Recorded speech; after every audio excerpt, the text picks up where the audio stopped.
So much. आप सभी लोग यहाँ पर उपस्थित हुए, मैं आभारी हूँ आपका।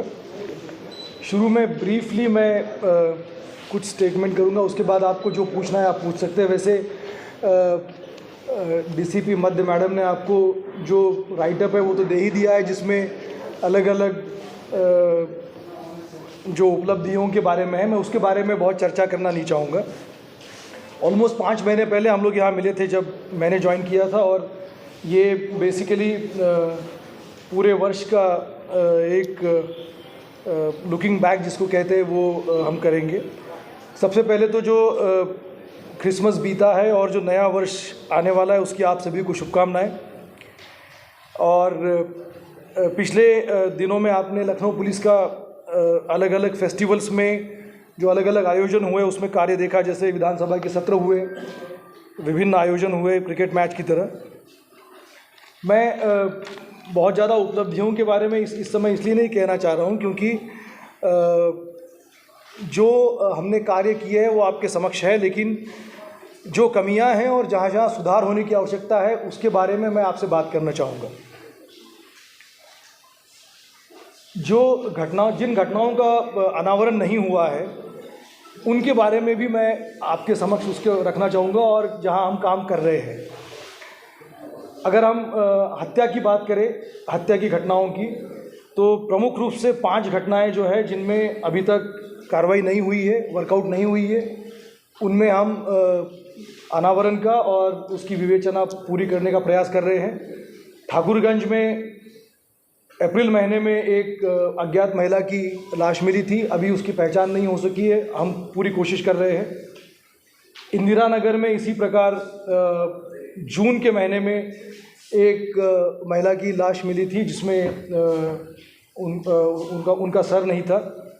मड़ियाँव में एक फरवरी के महीने में एक व्यक्ति थे, बैंकर थे, उनकी हत्या हुई थी ललित मोहन पांडे जी की। उसको भी वर्कआउट अभी नहीं हुआ है वो घटना, उसकी हम कोशिश कर रहे हैं।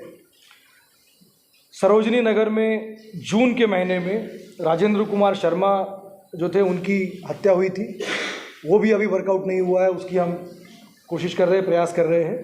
और आखिरी घटना जो महत्वपूर्ण है जो हम कोशिश कर रहे हैं वो है कृष्णानगर में जो अक्टूबर महीने में मधुबाला नाम की महिला थी, उनकी हत्या हुई थी घर में। ये मैं इसलिए आपके सामने शुरू में ही कहना चाह रहा हूँ कि उपलब्धियाँ आपके समक्ष है, लेकिन जहाँ हमें इम्प्रूवमेंट की ज़रूरत है वो क्राइम के फ्रंट पे ये महत्वपूर्ण घटनाएं थी। लूट की अधिकतर घटनाओं को हमने वर्कआउट किया है। बरामदगी का प्रतिशत जो है वो कहीं पूरा है, कहीं कुछ कम है, लेकिन अधिकतर घटनाएं वर्कआउट हुई है, सही वर्कआउट हुई है। गैंगस्टर एक्ट में आपने देखा होगा, राइटअप में आपको जो दिया गया है उसमें जो मुकदमे कायम हुए हैं उसकी संख्या सब है, लेकिन सभी अभियुक्तों की गिरफ्तारी उसमें नहीं हुई है। तो हमारा प्रयास नए वर्ष में ये रहेगा कि जितने हम अभियोग पंजीकृत करेंगे गैंगस्टर एक्ट के, उसमें सभी की गिरफ्तारी होगी, और ये जो अभी शेष है उनकी भी अभी गिरफ्तारी होगी जो बचे हुए हैं। इसी प्रकार आपने देखा होगा उपलब्धियों में कि अपहृत और गुमशुदा बच्चों की बरामदगी का प्रतिशत काफ़ी अच्छा है, लेकिन मेरे पास वो भी सूचनाएं हैं थानावार, जोनवार, जहां पर अभी बरामदगी शेष है। मैं आपके माध्यम से लखनऊ वासियों को आश्वस्त करना चाहूँगा कि हम एक एक बच्चे की और अपहृता की बरामदगी की पूरी कोशिश करेंगे।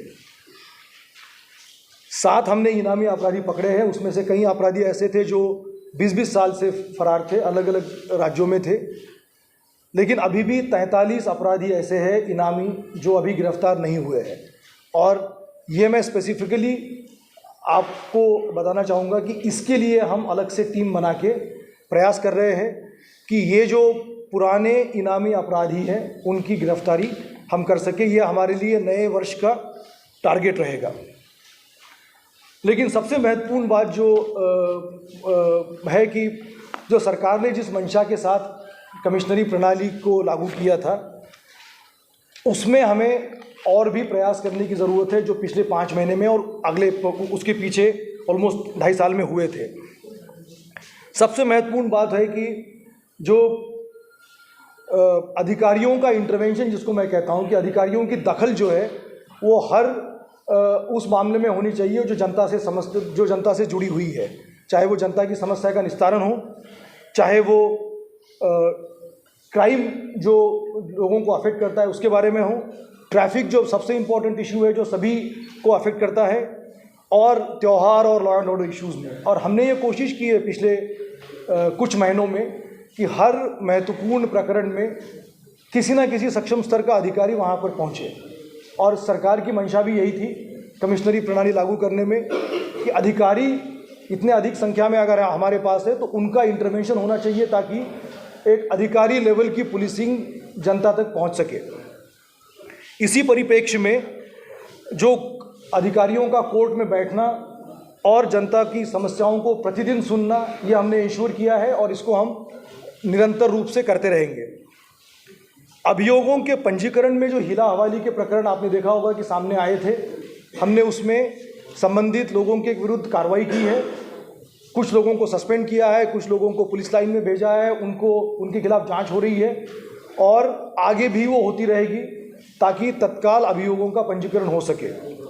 इसी प्रकार थानों के विभाग में अगर कोई प्रकरण अगर उलझ जाता है और वो अगर अभियोग पंजीकरण में हीला हवाली कर रहे हैं, उसमें भी हमने तत्काल उनके विरुद्ध कार्रवाई की है और ये क्लियर कट उन्हें बता दिया गया है कि इस प्रकार की हीला हवाली नहीं चलेगी, क्योंकि कमिश्नरी का कार्य जो है वो हम देख रहे हैं उसमें थानों का जुरिस्डिक्शन मैटर नहीं करता है। आपने देखा होगा कि पिछले 5 महीने में जब सरकार की प्रायोरिटी में ट्रैफिक थी और अलग अलग विभागों के साथ गृह विभाग के लेवल पर मीटिंग भी हुई थी, हमने ट्रैफिक में सुधार के लिए काफ़ी कोशिश की है, लेकिन मेरा ये हमेशा मानना है कि जितनी भी हमने कोशिश की है उसमें और हम इम्प्रूवमेंट कर सकते हैं, उसमें और अच्छा करने की गुंजाइश है। इसमें सभी DCPs इंक्लूडिंग ट्रैफिक के DCP और जॉइंट CPs जो है वो व्यक्तिगत रूप से कोशिश कर रहे हैं, और गैर जनपदों से जो नो एंट्री के समय में जो वाहन आते हैं या नो एंट्री के बाद उसकी वजह से जो समस्या होती है उसके लिए हमने एक अलग से कार्य योजना बनाई है। हम फ्लेक्सिबल होकर ये कोशिश करेंगे कि शहर का रूटीन ट्रैफिक डिस्टर्ब भी ना हो और उसमें जो नो एंट्री के पश्चात जो गाड़ियां आ रही है उनको हम सुचारू रूप से उनको जनपद से गुजार सके। तो मुझे मुख्य रूप से यही बात आपसे कहनी थी। 2 इम्पॉर्टेंट बातें बिफोर मैं आपके सवालों का जवाब दूं। साइबर क्राइम पर मुझे लगा पिछले 5 महीने में कि और काम करने की आवश्यकता है, जबकि क्राइम ब्रांच को इसमें इन्वॉल्व करके हमने फ्रीली मुकदमों को दर्ज करते हुए ये भी इंश्योर किया था कि थानों को क्राइम ब्रांच से सपोर्ट मिले और थानों की तरफ से उसमें गिरफ्तारी का कार्य किया जा सके। इसके लिए भोपाल जाकर, झारखंड जाकर, बंगाल जाकर, इवन तमिलनाडु जाकर जो उसमें अपराधी इन्वॉल्व थे उनके विरुद्ध कार्रवाई करने का प्रयास हुआ है, लेकिन इसमें और कार्रवाई करने की आवश्यकता है। मेरा ये मानना है व्यक्तिगत रूप से कि जिस प्रकार ट्रैफिक सभी को अफेक्ट करता है उसी तरह से साइबर क्राइम भी सामान्य व्यक्तियों को सभी को अफेक्ट करता है जो घर में भी बैठे हुए हैं, और इसमें हमें और कार्य करने की आवश्यकता है। 31 तारीख की तैयारियों के बारे में बात करने से पहले मैं केवल एक बात आपके समक्ष रखना चाहूँगा, फिर मैं आपके सवालों का जवाब दूंगा। एक बार चर्चा हो रही थी जिसमें ये बात थी कि 4 पहिया और 2 पहिया वाहनों की चोरी हो रही है, तो उसमें एक डेटा मैंने निकाला है और मैं आपके समक्ष रखना चाहूँगा। जो 156 4 पहिया वाहन चोरी हुए हैं 1 जनवरी से 15 दिसंबर तक, उसमें से 154 वाहन जो है वो अन्य स्थानों से हुए, मात्र 2 वाहन जो है वो पार्किंग में से चोरी हुए हैं। जो मैं आपसे ये कहना चाह रहा हूँ ये है कि पार्किंग से गाड़ी चोरी नहीं होती है। ये जितनी सारी गाड़ियाँ चोरी हुई है वो कहीं ना कहीं बाहर पार्क हुई है। 4 पहिया 2 पहिया वाहनों में भी 1215 गाड़ियाँ जो चोरी हुई थी उसमें से मात्र 11 गाड़ियाँ 11 जो है वो पार्किंग में से या गैराज से चोरी हुई है। तो आपके माध्यम से मेरा लखनऊ जनपद के लोगों से अनुरोध है कि अपनी गाड़ियों की सुरक्षा के लिए उनकी गैराज में पार्किंग करें। सड़कों पर पार्किंग करने में उसमें ये दिक्कत होगी और ये समस्या रहेगी, लेकिन हम पूरी कोशिश कर रहे हैं इन गाड़ियों को बरामद करने की। 31 तारीख के लिए मुझे आपके माध्यम से कुछ कहना है, उसके बाद मैं आपके सवाल लूँगा। हम चाहते हैं कि 31 का जो पर्व है या जो नए साल का जो आगाज़ है वो सब लोग अपने अपने तरीके से करें, लेकिन कानून का इसमें पूरी तरह से पालन किया जाए। शराब पीकर गाड़ी चलाने की जो एक अमूमन उस दिन पे देखा जाता है, हमारा ये अनुरोध रहेगा सबको, लखनऊ पुलिस का, कि उसमें उन लोगों की सुरक्षा तो है ही, लेकिन औरों की सुरक्षा भी उसमें शामिल है, क्योंकि एक्सीडेंट में औरों को भी चोट आ सकती है।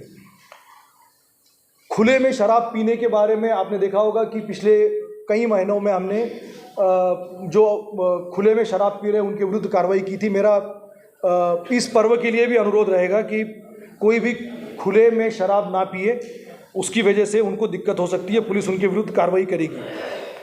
और सुप्रीम कोर्ट के जो गाइडलाइंस हैं ध्वनि प्रदूषण के बारे में, उसका भी अनुपालन करने के लिए हम सभी को सचेत भी करेंगे, उसका अनुपालन भी कराएंगे। हम पूरी तरह से उस समय डिप्लॉय रहेंगे ताकि ये जो फेस्टिवल है ये सब लोग अपने अपने इच्छा के अनुसार उसको मना सके और सभी की सुरक्षा हम करेंगे। Thank you so much. बाकी आपके पास वो हमने हैंड आउट दिया है। I am open two questions. Thank you.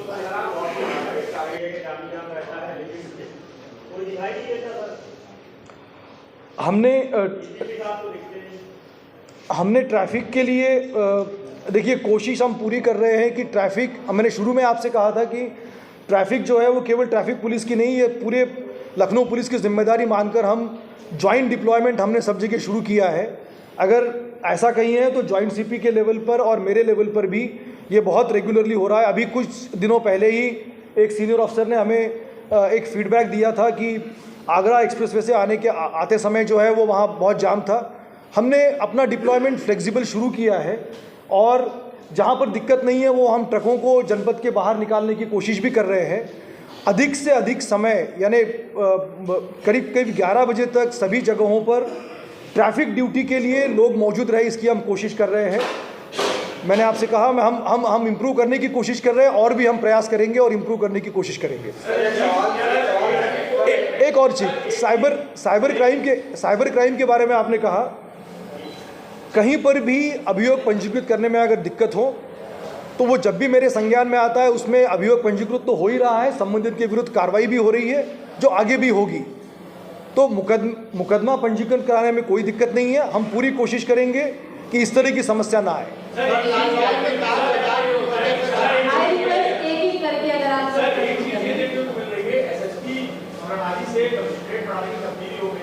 तमाम आईपीएस यहाँ पर बैठ गए, लेकिन एक परिपाटी जो पुरानी पड़ी हुई है वो आज तक बदस्तूर जारी है, जिसमें थाने से टरकाने की व्यवस्था आज भी बदस्तूर जारी है। आप सही कह रहे हैं, लेकिन हम ये आपने देखा होगा कि इसमें कई थानाध्यक्षों के विरुद्ध हमने कार्रवाई की है, जांच की है। और अभी मुझे याद है फन मॉल के पास एक रिटायर्ड ऑफिसर के यहाँ कोई घटना हुई थी, उसमें चोरी भी नहीं हुई। हमने वहाँ पर जो संबंधित व्यक्ति थे उनको सस्पेंड करके उनके विरुद्ध कार्रवाई की है। हम हर चीज़ में कार्रवाई करेंगे। मैं आपको आश्वस्त करता हूं कि आपने देखा होगा कि जो भी डेलिंक्वेंट पुलिसकर्मी हैं, जो जनता को रिलीफ देने में दिक्कत कर रहे हैं, उन सभी के विरुद्ध कार्रवाई होगी, चाहे वो किसी भी रैंक के क्यों ना हो। आप निश्चिंत रहिए।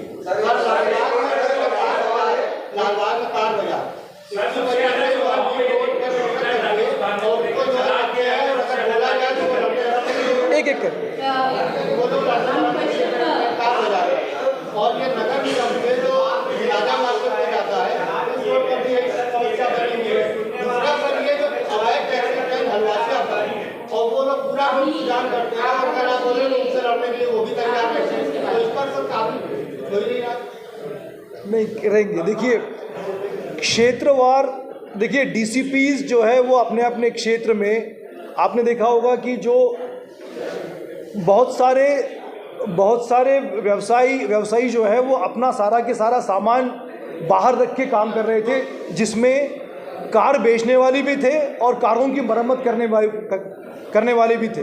उसमें अलग अलग व्यवसायियों ने अपने सामान को बाहर रखा था, उनको नोटिसेस दिए गए हैं, उनके सामान को अंदर करने की कार्रवाई हो रही है। आवश्यक होगा तो उनका व्यवसाय अफेक्ट करके भी हम ट्रैफिक को सुचारू करेंगे। सारे डीसीपीज अपने अपने क्षेत्र में कार्रवाई कर रहे हैं। मैं आपको ये आश्वस्त करूंगा कि किसी को भी फेवर किए बिना ट्रैफिक जितना एनफोर्समेंट से ठीक हो सकता है वो हम करने का पूरा प्रयास करेंगे।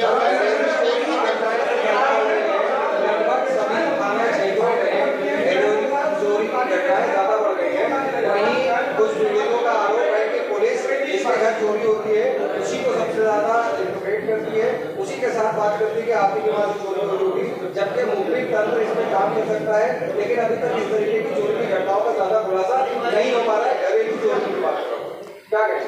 नहीं, देखिए मैं जनरलाइज नहीं करना चाहूँगा। अभी एक चोरी की घटना हुई थी, मैं थाने का नाम और वो नहीं लूँगा, लेकिन उनके परिवार के ही लोग इन्वॉल्व थे जो हमने सुल्तानपुर से बरामद किया है उसको।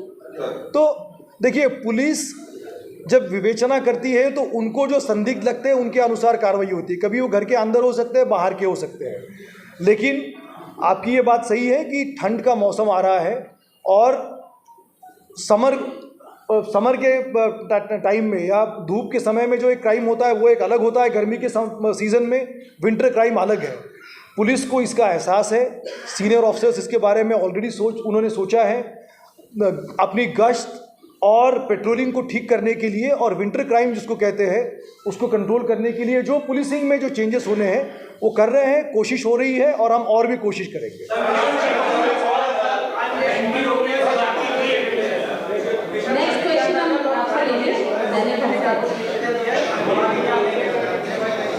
सर एक क्वेश्चन ये है सर, एक सेकंड, मिशन शक्ति है क्राइम अगेंस्ट वुमेन, ये मेरा सवाल है, क्या कोई इनिशिएटिव दिया और क्या लेंगे सर? आपने बहुत अच्छा किया। देखिए, लखनऊ जनपद एक ऐसा जनपद है केवल पूरे प्रदेश में जहां 100 पिंक बूथ बनाए गए हैं और ये हमें जिसके लिए निर्भया फंड भी उपलब्ध किए जाते हैं। इसमें इस समय में सारे 100 बूथों पर महिला पुलिसकर्मियों की ड्यूटी लगी है। उसके लिए शासन ने अलग से पैसे भी हमें उपलब्ध कराए गए हैं। पॉक्सो के जितने मुकदमे हैं उसमें हमें इम्प्रूव करने की ज़रूरत है।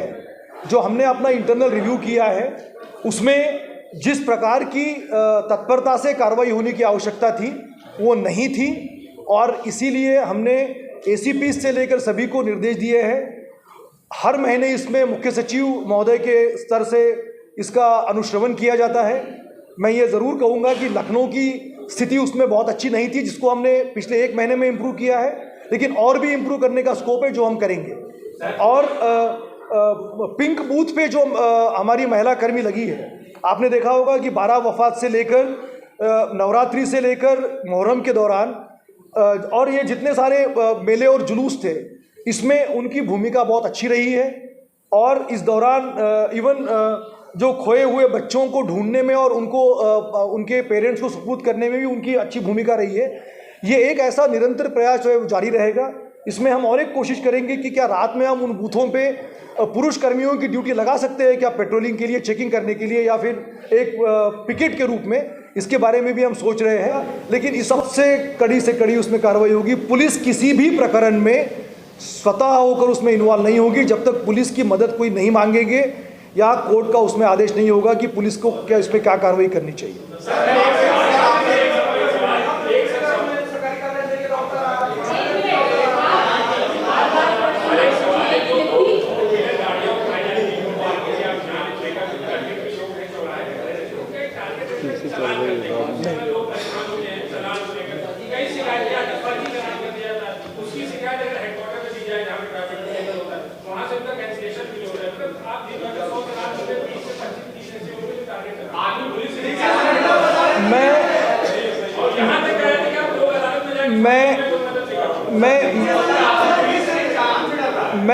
मैं इस मिसकंसेप्शन को दूर करना चाहूँगा कि किसी को कोई टारगेट नहीं दिया गया है। देखिए, चालान करने का पर्पस वहाँ पर अगर किसी ने ट्रैफिक में अवरोध किया है तो उसको दूर करना है, कोई टारगेट नहीं है। मैंने पहले भी अपने विभाग को कहा है कि पुलिस का चालान ये कोई रेवेन्यू जनरेशन का जरिया नहीं है।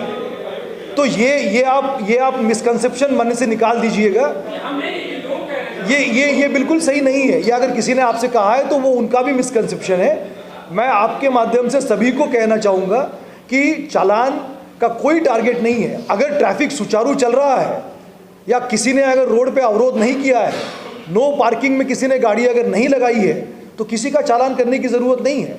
लेकिन अगर किसी ने अगर नो पार्किंग एरिया में गाड़ी अगर लगाई है, तो उसका कैमरे के माध्यम से, ITMS के माध्यम से प्रॉपर चालान होगा, उसमें दिखाई देगा कि उसने वायलेशन किया है। तो नंबर एक कि कोई उसमें नहीं, मोबाइल पे भी अगर करेंगे तो उसमें टाइम स्टैम्प होगा, उसमें प्लेस स्टैम्प होगा।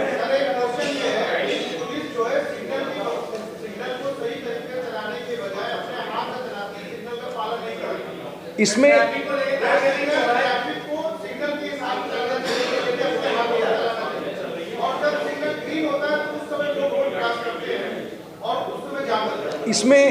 इसमें मैं दो बातें कहना चाहूँगा आपसे।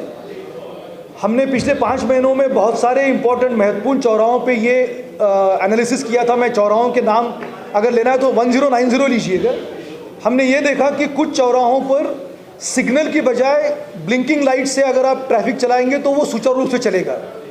सिग्नल का पर्पज़ या जो ज़रूरत है वो इसलिए है कि ट्रैफिक सुचारू चले। बहुत सारी जगहों पे ये देखा गया कि अगर आप सिग्नल के अनुसार करेंगे तो उसकी वजह से कंजेशन होगा। तो ये स्टडी की गई है वहाँ खड़े होकर, जिसको टाइम स्टडी कहते हैं, उसके अनुसार किया गया है।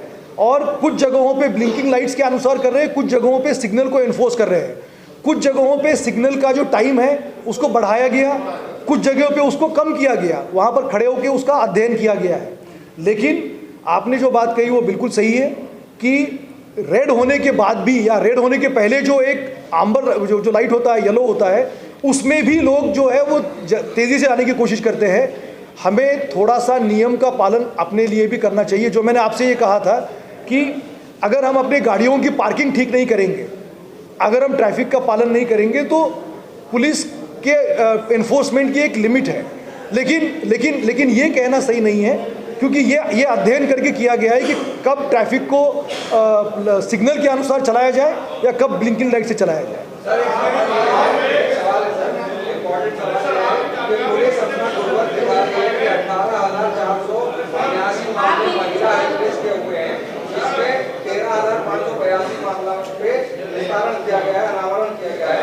वहीं अभी भी 5,000 से ज्यादा मामले महिला हेल्पलेस के बाकी हैं। ये पुलिस का बैड वर्क नहीं है क्या? नहीं, मैंने आपसे कहा बैड वर्क की बात नहीं है। आप अगर उसको बैड वर्क कहना चाहिए, देखिए मैंने शुरू में आपसे कहा IGRS और CM हेल्पलाइन, इन दोनों प्रकरणों में लखनऊ पुलिस को अपना परफॉर्मेंस और अच्छा करने की ज़रूरत है।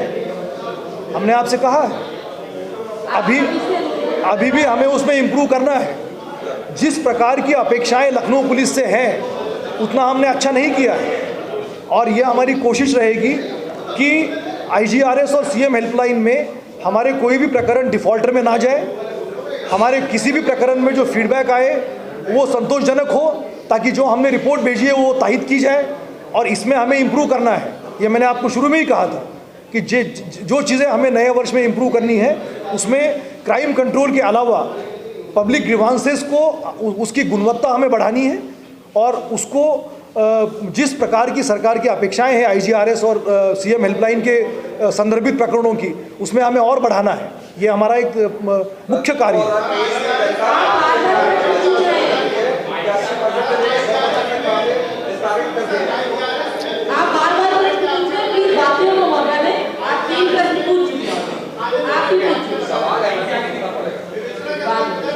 मैंने आपसे कहा कि उसकी गुणवत्ता बढ़ानी है, उसको समय सीमा के अंदर पूरा करना, ये हमारा दायित्व है।